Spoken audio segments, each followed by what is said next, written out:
Hello बच्चों, let's solve this question. ये question हमारा assertion and reason based question है, जिसमें हमको एक स्टेटमेंट असर्शन दिया हुआ है और एक स्टेटमेंट हमारा रीजन है। हमें ये बताना है कि जो स्टेटमेंट ए है और जो स्टेटमेंट आर है, ये दोनों स्टेटमेंट्स करेक्ट हैं या नहीं, या फिर दोनों में से कोई एक स्टेटमेंट करेक्ट है या फिर दोनों ही स्टेटमेंट इनकरेक्ट हैं। और अगर दोनों स्टेटमेंट करेक्ट हैं तो स्टेटमेंट आर स्टेटमेंट ए का करेक्ट एक्सप्लेनेशन है या नहीं। तो सबसे पहले देखते हैं कि क्वेश्चन में क्या बोल रहा है।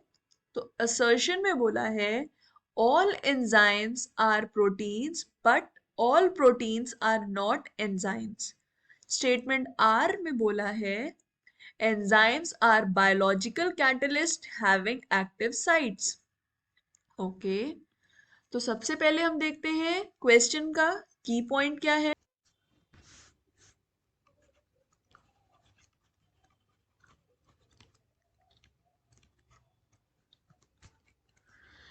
तो की पॉइंट्स में हम लिखते हैं जो हमारे एंजाइम्स होते हैं, ये क्या होते हैं हमारे, made up of protein.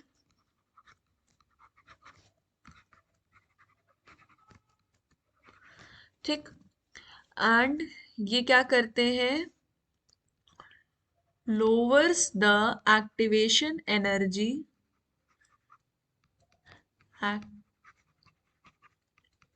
Activation energy, ये एक्टिवेशन एनर्जी को लो करते हैं रिएक्शन को प्रमोट करने के लिए। सो ये हमारे क्या होते हैं, एक तरफ से कैटलिस्ट होते हैं। ठीक है, और ये हमारे क्या, लिविंग सेल्स होते हैं। लिविंग सेल्स में रिएक्शंस को प्रमोट कर रहे होते हैं, कैटलिस्ट की तरह काम कर रहे होते हैं। सो एंजाइम्स हमारे क्या होते हैं, बेसिकली बायो कैटलिस्ट। एंजाइम्स हमारे बायो कैटलिस्ट होते हैं, लिविंग सेल्स को प्रमोट कर रहे होते हैं। तो एंजाइम्स जो होते हैं ये हमारे प्रोटीन के बने होते हैं, लेकिन only few protein have capability to bind substrate. Only few proteins have the capability to bind the substrate with the help of active sites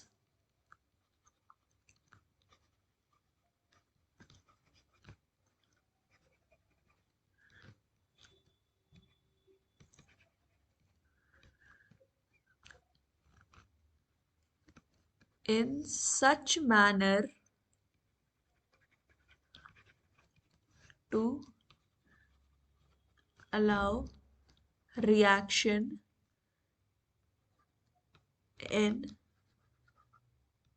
efficient manner। तो एंजाइम्स हमारे क्या होते हैं, ये हमारे प्रोटीन के बने होते हैं। ये बेसिकली हमारे लिविंग सेल्स में रिएक्शंस को प्रमोट करते हैं, तो इन्हें हम बायो कैटलिस्ट कहते हैं। और ये हमारे एक्टिवेशन एनर्जी को लो कर रहे होते हैं, कैटलिस्ट होते हैं ये हमारे। लेकिन सिर्फ कुछ ही प्रोटीन्स के अंदर ये कैपेबिलिटी होती है कि वो सबस्ट्रेट को बाइंड करने के, उनके एक्टिव साइट की हेल्प से उनको रिएक्शन में करवा सके। मींस एंजाइम्स, सारे enzymes, all the enzymes, suppose ये हमारे एंजाइम्स है, all the enzymes are protein, सारे ही एंजाइम्स हमारे प्रोटीन के अंदर आ रहे हैं, लेकिन सारे प्रोटीन्स हमारे एंजाइम्स नहीं होते हैं। तो फर्स्ट स्टेटमेंट हमारा करेक्ट है। Second statement says enzymes are the biocatalyst having the active site. तो एंजाइम्स हमारे बायोकैटलिस्ट होते हैं और एक्टिव साइट होता है जिससे ये रिएक्शंस को करवाते हैं एफिशिएंटली। तो ये सेकेंड स्टेटमेंट भी करेक्ट है। लेकिन जो हमारा सेकेंड स्टेटमेंट है वो हमारा फर्स्ट स्टेटमेंट का करेक्ट एक्सप्लेनेशन नहीं है। हम इससे फर्स्ट स्टेटमेंट को नहीं प्रेडिक्ट कर पाएंगे। सो सेकेंड स्टेटमेंट उसका करेक्ट एक्सप्लेनेशन नहीं है, जिस वजह से इसको ऑप्शन बी करेक्ट है। Both the statements are true but R is not the correct explanation of A.